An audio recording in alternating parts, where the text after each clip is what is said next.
Broadcasting System presents The Mysterious Traveler, written, produced, and directed by Robert A. Arthur and David Cogan, and starring Lawson Zerbe in The Most Famous Man in the World.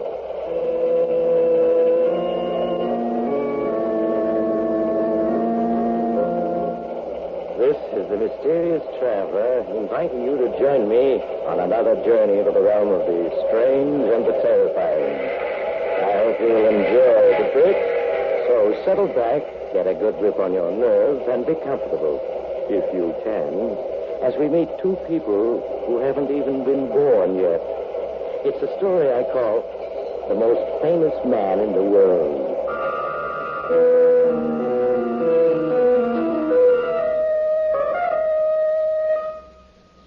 Who is the most famous man in the world? You don't know him yet, but you will, if things happen as predicted. His name is Frank Richards, and he has a very odd story.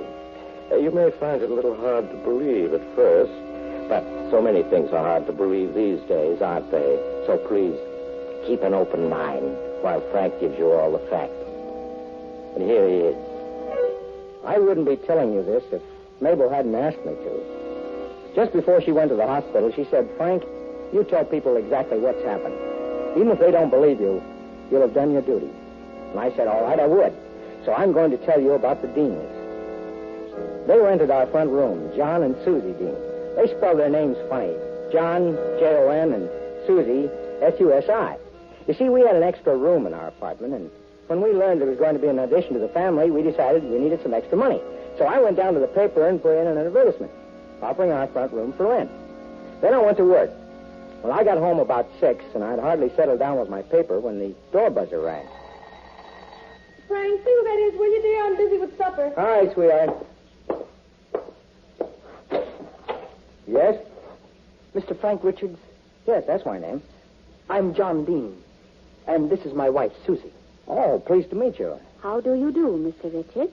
We have come desirous of renting the room which you posted in today's newsprint. You mean the room I advertised in the paper? Of course, the room you advertised in the paper. It has not been allotted yet, has it? Well, you mean rented? Yes. Well, no. As a matter of fact, the paper the ad is in isn't even out yet. You mean not printed yet? That's right. It's the morning paper. Doesn't come out until about 9 p.m., and it's only 6:15 now. Oh, but you are wrong. It is out. We have a copy of it. Here, Mr. Richards, you see? The City Gazette for Wednesday, June 6, 1951, old style. 1951, old style. I mean Anno Domini. And here is your posting. I mean your advertisement. Charming front room for rent, newly furnished, kitchen privileges. May I look at that paper? Of course. It's my ad, that's right. But this is the final edition of the paper. It shouldn't be out now. It's not supposed to be printed until about 4 o'clock tomorrow morning. John, we have made a mistake. Well, what is it, Will someone come to see our front room, sweetheart? Mr. and Mrs. Dean, my wife. How do you do? How do you do? Oh, Frank, you mustn't keep him standing in that dark hallway. Won't you come in and see the room? Thank you. We will. It is very kind of you. Room is right this way. And... Oh. Yes? Oh, nothing. If you'll come this way? Of course. Come on, John, dear. Well, I knew what it was that had startled Mabel. The way the Deans were dressed. I hadn't been able to see clearly in the dark hall, but once they were inside, I saw that Mrs. Dean was wearing a tight little hat and a fur neck piece and a short-skirted dress, vintage of 1929, while Mr. Dean had on an old-fashioned frock coat, a boiled shirt, and a stand-up collar, high-button shoes, striped formal trousers, and was carrying a silk top hat.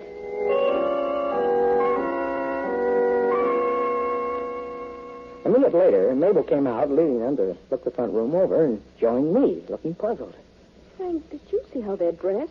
Well, they might have gotten those clothes out of a museum. Well, maybe they're going to a masquerade ball, but that's not the funniest thing about them. Oh? Mabel, that newspaper they have just can't be printed yet. It's about 10 hours ahead of time. I think we... Here they come. My wife and I have been talking about the room. And we want to take it. Why, that's fine. It is a lovely room. Has such a nice, clear view of the street. And we would like to stay here because we have read so much about you both. We feel that we know you. read so much about us? Why, yes, you are famous. Goodness, I cannot imagine how many words... Susie. Yes. Oh, my goodness. I mean, we have heard so much about you from people who know you. Well, anyway, we do like the room and want to rent it. Well, I don't know. We were thinking of just one person. We will not be any trouble at all. In your posting, I mean your advertisement, you mentioned $10 a week. We will pay $12 and in advance. Here you are. 1 month's rent in advance. Well, I still think... Oh, I'm sure the Deans are perfectly all right, Frank. Go ahead, take the money. Well, if the wife says okay, Mr. Dean. Then, here you are. Thanks. Say, something the money? You're looking at it as if it were not good. Well, no, I guess it's good, all right. It's just that these are the old style bills. The big kind haven't been in use for 20 years or more. That's Victor at the museum. I beg pardon? Nothing. I can explain the bills. You see, my wife and I have been living abroad. Recently, we received a legacy from a distant relative. She was an eccentric. Left us trunks of old clothes. I've noticed you staring at our clothes. And old money, too. Oh, well, that explains it. Well, in that case, folks, just make yourselves at home. If you've got any luggage, why... We are having a couple of bags sent on later. But for now, we are going to buy all new things. And about how long do you think you'll be staying, Mrs. Dean? We can tell you exactly, Mrs. Richards. Until 5 minutes past 3 in the afternoon, October 30th.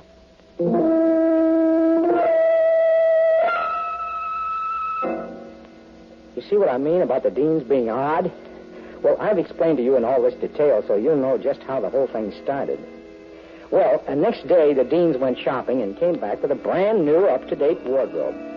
And a couple of days later, 2 small trunks of some funny new plastic arrived, but I never saw them open the trunk. They read a lot, mostly newspapers and history books, and stayed in their room a good deal. But they were awfully nice people, very bright and gay. Well, we took to playing bridge evenings and talking. Well, that's game and rubber. Do you want to play any more, Susie? No, thank you, Mabel. Let us just sit and listen to the radio and talk. It is so nice to be able to talk without worrying about a monitor listening in. A monitor? Susie means a spy. You see, abroad, well, you have to watch everything you say these days. Oh, that must be terrible. It is, Mabel. That is why it is so nice to talk and not worry about saying the wrong thing. But surely in your own home you can talk. No monitors can overhear you then. Oh, but they can. There is two-way television in every home. They can see you and hear you. Everything you say and everything you do. Why, how awful. But where is this? I haven't heard of any place where such a thing has been developed. You two talk just like you'd stepped out of one of these imaginative books about the future. What? What did you say? I said you talked like a couple of people out of a book about the future. Yes, Frank. I suppose we do. But, John... We might as well let Frank and Mabel in on our little secret, darling. They are just about to guess it anyway. You see, folks, we are from the future. You're what? We come from the future, Mabel. I was born in the year 2205.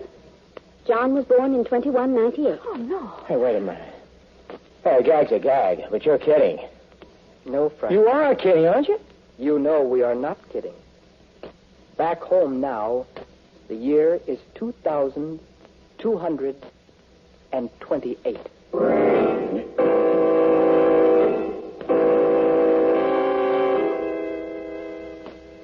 So there you have it. 2 people from the year 2228 had rented our front room. People who wouldn't even be born for over 200 years. 2 people from the future.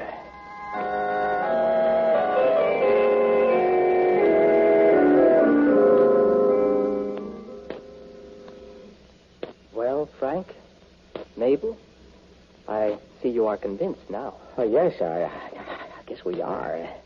It's the only answer that explains everything. Especially that newspaper you had when you first came here, printed 10 hours ahead of time. It came from the files of the Historical Museum, Frank. So did our clothes and our money. We tried to get the right clothes and money for this year, but we did not have much data to go on. Our researchers were a few years out of date. You see, we do not know too much about the everyday details of the past back in 2228. But goodness, I should think you could find out every detail about us in your library. Surely the old books and newspapers... Unfortunately, we don't have many old books and newspapers. Why the devil not? For one thing, the war. The war... Oh, you need not look scared. It will not happen in your lifetime. Not the one I am speaking about. But when it does come, well, there will not be many books or newspapers left. That sounds as if there won't be many people left either. Now we must not talk about the war. In fact, it may never happen if we are successful. If you're successful. Oh, look, you've told us this much. Now I think you've got to tell us a little more. How did you get here from 2228? We came through a time gap, a distortion in the time field. I cannot explain it. It was developed at the Science Institute, and except for a few trial trips, we are the first people ever to use it. All right. Well, that brings up my other question. Why? Well, why did you come? And especially here? Why were you so anxious to rent our front room that you showed up even before my advertisement was printed? Frank, we are photographers, and we have come here into the past to make a newsreel of a political parade. A parade? Yes, it will take place on October 30th. It will be in honor of a candidate for the Senate, a certain Farrington Farnsworth. Farnsworth? Oh, yes, we've heard some of his speeches on the radio, Frank. Oh, sure, I remember. He's a real red-hot down with everybody but us kind of politician. In 1964, he was elected president. I mean, he will be elected president. Him? President? Yes, Frank. And in 1972, this country will become a dictatorship. Goodness, it is hard to remember the difference between past and future when you are traveling in time. A dictatorship? This country? Oh, you're joking. No. We are very much in earnest, Mabel. Farrington Farnsworth will become our first dictator. His son will become Farrington Farnsworth the second, dictator of the Western Hemisphere. At this moment, back in 2228, Farrington Farnsworth the eighth is dictator of the world.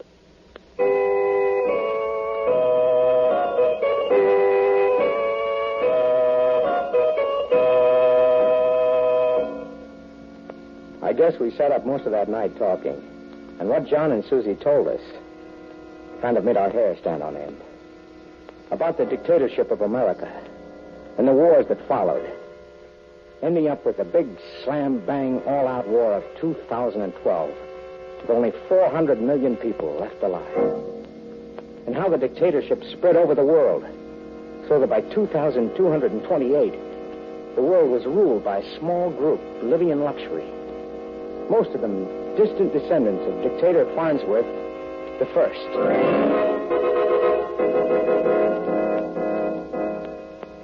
Well, there was more. I guess that's enough to give you the rough idea. The glorious future, not the way John and Susie Dean told it to us. It made me and Mabel mighty glad we were alive now and not then. So John explained they had come back to the past to get a special newsreel of dictator Farnsworth in his first big public appearance.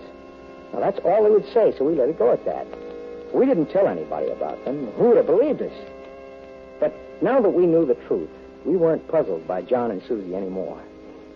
Well, the weeks went by, and they saw as much of life today as they could. Went to ball games, the theater, all the different restaurants, and had a wonderful time. Sometimes they just sat home with us, and we listened to the radio.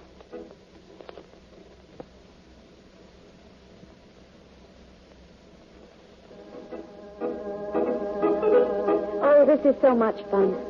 So much fun. I wish it did not have to come to an end. Yes, we have stayed about as long as we can. Tomorrow is the big parade, you know. Oh, yes, the parade for Farrington Farnsworth. We will do our job, and then we will go back into our time. And we'll just go on with the old routine, I suppose, as if we'd never seen you. Well, not exactly the old routine, Frank. No, life will be considerably different for you in the days to come, Frank. You and Mabel. You said something like that the very first day you were here. You said you'd read a lot about us. But where? In the newspapers, Mabel. While John and I were studying up on this time period. In the newspapers. Me and Mabel? To put it bluntly, old man, you are both going to be famous. Oh, you're joking. Why should we be famous? Oh, you don't mean the book I'm writing, to make a little extra money so that when the baby gets here... No, not your book, though it will be published. Well, at least that's nice to know. Well, go on, John. Tell us some more about what lies ahead of us. Look, I need to make some more money. Can't you give me a tip on the stock market? After all, you did read the newspapers. Back then in the future, you said you read all the newspapers for 100 years. So you must know whether stocks are going up or down. Well, yes, we do. But we cannot tell you. Really, we cannot. And besides, you will not need any such information. But why not? Because you are going to be famous, both of you. For a little while, Frank is going to be the most famous man in the world. It is true, Frank. Really, it is. I do wish you wouldn't be so mysterious. Can't you give us even a little hint as to why he'll be famous? I could give you half a dozen reasons, but I will not. But when it happens, and you remember that we predicted it, then you will know that all this really took place, even though later it will seem just like a strange dream. Well, then I suppose we'll just have to wait and see, huh? I am afraid so, Frank. And now I think we should all go to bed. Tomorrow is going to be a big day for all of us.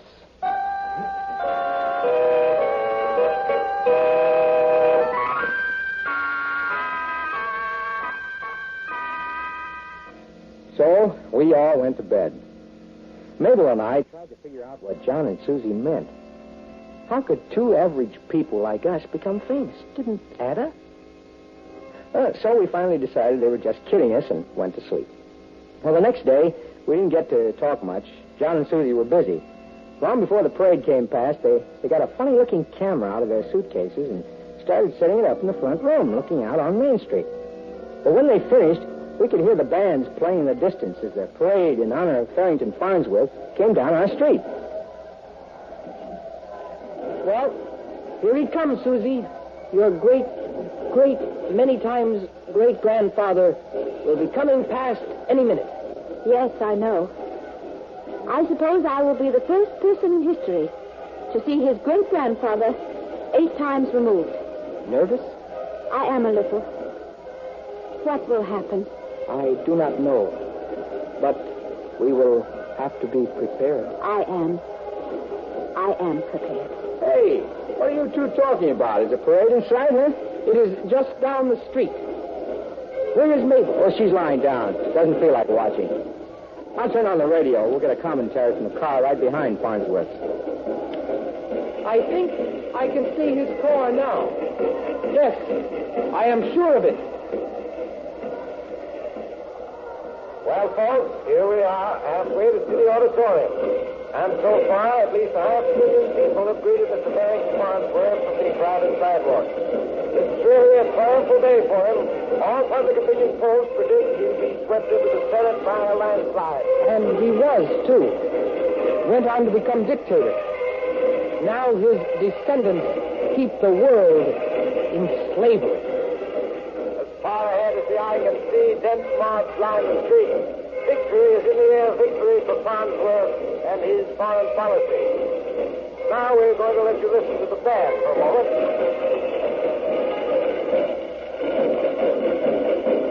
There he is, John, waving to the crowd. I see him. I have the camera focused. Yes. Turn it on. Yes, John. Yes? Hey, what kind of camera is that? It's beaming a blue light down on Farrington Farnsworth. Please, Frank, stand back. Cut power, Susie. Yes, John? Now the blue light is gone. So what are you two up to? You didn't take any picture of that. Hey, something's happening down there. Yes, Frank. Farnsworth is slumping down in his seat. Something's happened. Mr. Farnsworth has just collapsed. The parade has stopped. The crowd seems stunned. Like he may have fainted. His physician is hurrying to his side. They're trying to rouse him. I'll let you know as soon as I can find out just what's wrong. Good Lord. John, did that blue light have anything to do with Farnsworth's collapse just now? Yes, Frank. It caused his collapse. Now, close the window, Susie. Yes, John. Now the radio. Cut it off. We will not need it. Well, John, Sorry, Frank. Hey, look here. What's going on? What are you two up to? We have just killed Farrington Farnsworth. Just killed? Yes. Now, we haven't much time. Susie, better pack fast. Of course. We will talk while we pack, Frank. Farnsworth has had a heart attack. In a minute, he will be dead. That blue light caused the heart attack. It is a weapon very popular in 2228. The secret police use it a lot. Good Lord. It's a favorite weapon of Farrington Farnsworth the Eighth. It helps him keep the slaves quiet. Then you lied to me. Yes, we lied to you. We came back to your time in order to assassinate the first Farrington Farnsworth, before he could ever become powerful. We came back to prevent the future from happening. We came back to remove one man, to keep the world free. I don't get it. Think about it, and you will. We are leaders of an underground dedicated to freeing the world of 2228. Our scientists perfected a time machine. We cannot fight the Farnsworth dictatorship in our own time, so we came back to eliminate it in advance. Then the future, all those things you told me, won't ever happen. We hope not. It is what we are trying to prevent. But Susie, you said you were a direct descendant of Farrington Farnsworth. Now, if he dies without any children, where will that leave you? I am afraid it will not leave me any place, Frank. I just will not ever have existed, that is all. And, John, darling. Yes, Susie. Hold me close. I feel so strange and far away. I think Farnsworth must be dying. I will hold you, Susie. Oh, Susie. Susie, if it could only have been different. John, John. Susie. She's gone. She vanished. She just went out. Like a light going out. Yes. Like a light going out. Susie has never been born, Frank. Never existed. Farnsworth is dead. Dead. I understand, but to vanish like that. It is the price of freedom for the world. The whole future is different. I will go back to a world I may not even know.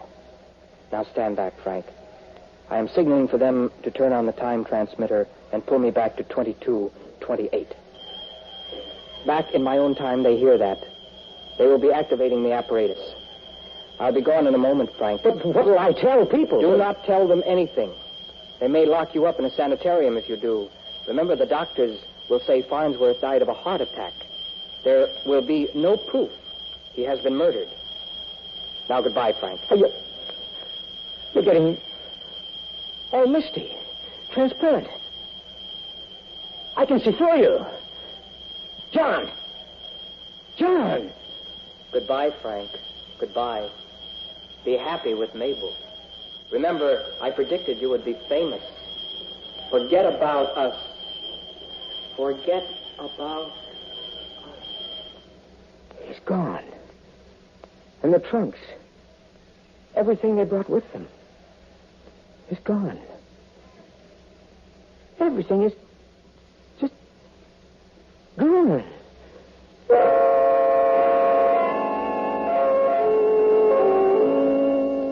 Well, that's the story, folks. It happened just this afternoon. John and Susie Dean from the year 2228 assassinated a man who would have become dictator. And I can't prove it. In fact, I wouldn't even have told you this, but Mabel, she felt we had to tell. Just before she went to the hospital, she made me a promise. The shock of what happened, well, it hurried things up, and we sent for the doctor right away after John vanished. We hurried her off. I'm waiting now for word that everything's all right, and I decided I'd tell you the story while I waited. You see, here... Oh, excuse me, the telephone. It may be the hospital. Hello? Hello? Yes. Yeah, speaking. What's that? A boy? Oh, it's fine. How's my wife? Good. Tell her I'll be right over. What? You said it was a boy. Yeah, but I don't understand. No. Oh, no. Oh, no, it can't be. But they said everything's all right. And it's a boy, but not just one boy.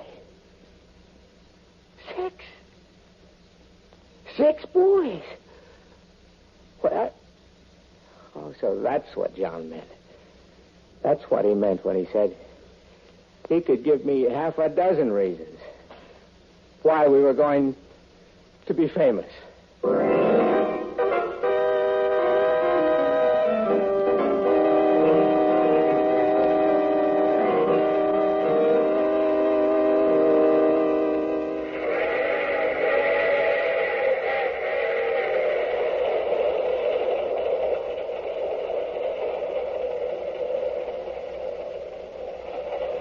This is the mysterious traveler again. Did you enjoy our little visit from two people of the future? Oh, there are some questions you'd like to ask me? Well, I'd be glad to answer them just as soon as the program is over. We only have a minute left, you know. Oh, you have to get off here. I'm sorry. But I'm sure we'll meet again. I take this same train every week at this same time.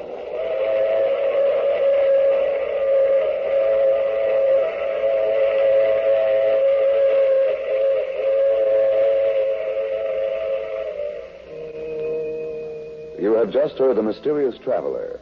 Now you can enjoy other exciting tales of The Mysterious Traveler in the current issue of The Mysterious Traveler magazine. In our cast were Lawson Zerbe, Bryna Rayburn, Cliff Carpenter, and Miss Leslie Woods. Maurice Tarplin played the title role. Original music by Fred Mendelssohn. All characters in this story were fictional. Any resemblance to names of actual persons was purely coincidental. Bill Tonkin speaking. This program came to you from New York. The shadow knows. Yes, the shadow knows the weed of crime bears bitter fruit. And the ability of Lamont Cranston to become the invisible nemesis of evil strikes fear into the hearts of criminals across the world. The Shadow's fight against the enemies of society is brought to you in eerie tales of suspense every Sunday. For adventure into the realm of the unknown, where an oriental secret transforms a man about town into an unseen presence, listen when Mutual presents The Shadow every Sunday over most of these same stations. This is the Mutual Broadcasting System.